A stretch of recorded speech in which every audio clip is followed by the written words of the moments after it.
Hello YouTube viewer.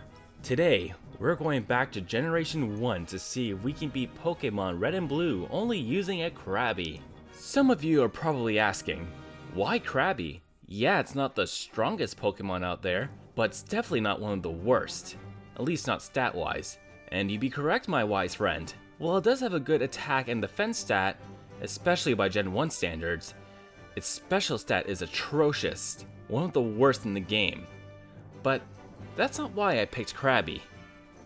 Krabby, to make a long story short, is the perfect HM slave.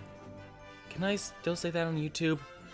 It is the weakest Pokemon in the entire game that can learn every HM that's needed to progress through the game, falling just 10 points short of the next weakest Pokemon, Lickitung. So when I ask you, can you beat Pokemon Red and Blue only using Krabby, I mean it literally. That's right, no other HM users in this run. Since Krabby can learn them all, I will have to teach Krabby every single HM.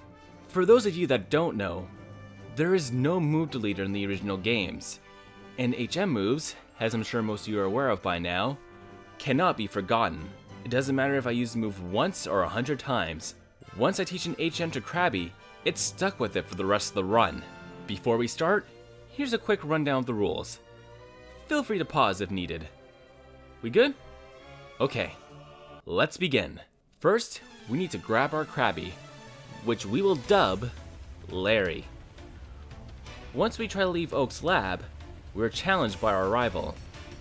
And it's a good thing it doesn't matter if we win or lose this battle. I gave my rival a Bulbasaur to make this run as hard as possible. But the only attack move I have right now is Bubble, the weakest water move in the game, coming off my weakest stat. It doesn't take a rocket scientist to know that I won't be doing a lot of damage to Bulbasaur, who resists water type attacks. My rival, unsurprisingly, comes out the victor. What is surprising is how close this match was. I decided to skip the optional battle against my rival and head straight for Brock. It didn't surprise me that this was an easy battle. Both his Pokemon have a 4 times weakness to water, making them both easy knockouts, even with my pathetic special stat. It helps that Brock's Onix used Bide instead of attacking me, but even if it did attack me instead, I highly doubt he would have done enough damage to take me out. After rushing through Mount Moon and grabbing the Helix fossil because that's important, we meet our rival for the second time. During my travels through Mount Moon, Larry learned Vice Grip, a normal type move. And since all normal type moves are physical in Generation 1, I finally have a move that can make use of my giant attack stat. Thanks to Vice Grip and Pidgeotto not using Sand Attack, I easily defeat my rival this time around, and Misty goes down just as fast. Vice Grip makes this part of the game fairly easy. But knowing how these solo runs have gone before, I'm sure that'll change at some point. With the second badge in our possession, we board the SS Zan and go for round 3 against our rival. With our ever-growing physical move pool, our rival is swiftly defeated. Then we get the first HM we'll need to progress through the game, Cut, which I made Larry forget Guillotine for. Some of you probably think I'm crazy getting rid of a move that has a guaranteed KO, but with its lower accuracy, I didn't think relying on it was such a good idea. Remember, this is an endless run, so I can't use X accuracy to increase my odds. Now it's on to Lieutenant Surge. His first 2 Pokemon go down without any issues.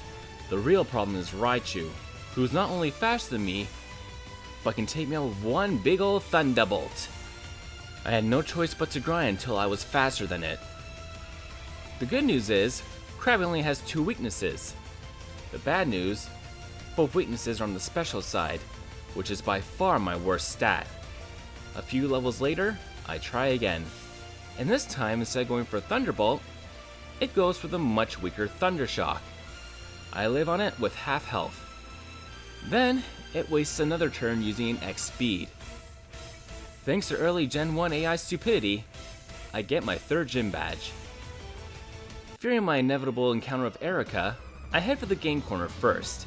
Knocking out some rocket grunts will increase my level a bit, and I feel like I'll have better luck against Giovanni. And I was right. I beat in my first attempt, but the battle was actually a lot closer than I thought it'd be. I still feel like I'm not ready for Erica though, so I head back to Lavender Town for another showdown against my rival. And it's at this point where I wish I'd nicknamed my Krabby Steve Austin, because I stomped a mud hole in his entire team. With my rival quickly pushed aside, I climb Pokemon Tower and then head back to Celadon to finally face Erica. Victory Bell is able to tank my attack, barely, and it fires back with Razor Leaf, which I too just barely tank. I managed to take out Victory Bell and her next Pokemon, Tangela, but only because it decided to use Constrict instead of a grass type move. If you don't know, Constrict is one of the weakest moves in the entire game. Finally, she sends out her ace, Vileplume. I go for Stomp, and yet again, it just barely lives it, and then finishes me off with Giga Drain. By the way, Razor Leaf is the reason I was so afraid of this gym. Razor Leaf is a grass type move that has a higher chance of critical hits.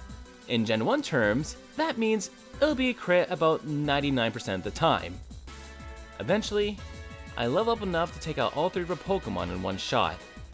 Afterwards, I head to Safari Zone to get the HM for Surf, and the Warden's Teeth so I can get Strength.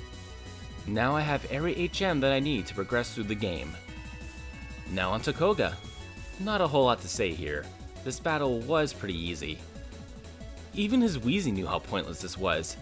As soon as it came out, it blew up in my face, and I tanked it like a champ, thanks to my high defense stat. Off to Silco next, and I easily defeat my rival thanks to a lucky string of critical hits. I actually got 3 in a row, which is a miracle considering Larry's speed, and Giovanni's ground Pokemon didn't stand a chance. Sabrina is pretty straightforward. While her Pokemon do hit really hard, it can't take a hit on the physical side. And of course, physical attacks are my specialty. This makes it an easy wipe. And it's the same story with Blaine. The only Pokemon that didn't go down in one shot was Arcanine. And instead of making the best of its opportunity, it wastes a turn using Roar, allowing me to finish it off. And as for Giovanni, he was the easiest of them all. Before heading to the Elite Four, I faced my rival one last time. It was then that I realized I accidentally sold the TM for Body Slam, the strongest normal type move Krabby can learn without taking any recoil damage. The one move I wanted from my one moveset that I had left, and I sold it! Oh well, can't undo it now. Strength is only 5 points weaker, so I'll have to make do with that. Although it sucks not having that chance of paralysis. As for my rival, the only Pokemon I had to worry about right now is his Venusaur, which obliterated me with Vine Whip. Why he didn't go for Razor Leaf, I do not know.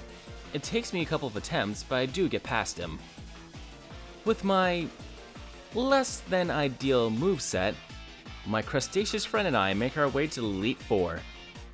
In order to be the elite, you gotta beat the elite. No grinding here, folks. We're just going for it.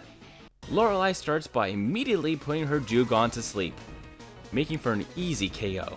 Cloyster is even bulkier than me, but it can't hit me very hard. It does use Supersonic on me before going down.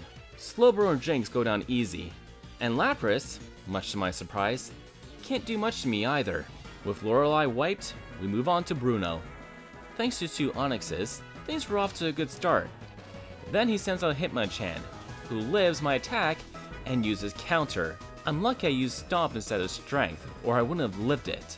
I was back on track until Machamp came out, and it could use anything to finish me off.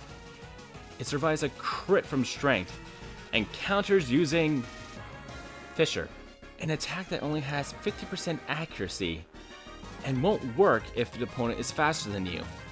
Luckily, I was faster than Machamp, so it does nothing. Agatha is when all the problems arrive. 3 of her Pokemon are Ghost type, making 3 of my attacks completely useless. With little choice, I have to use Surf against her Gengars, which is one of the highest special stats in the game. For those of you that don't know, special attack and special defense are one stat in this game, making Gengar way bulkier than it would be in later gens, having a special stat of 130. Not only that, her Ghosts know Hypnosis and Dream Eater, making me waste countless turns to sleep. And in this gen, you waste a turn just to wake up.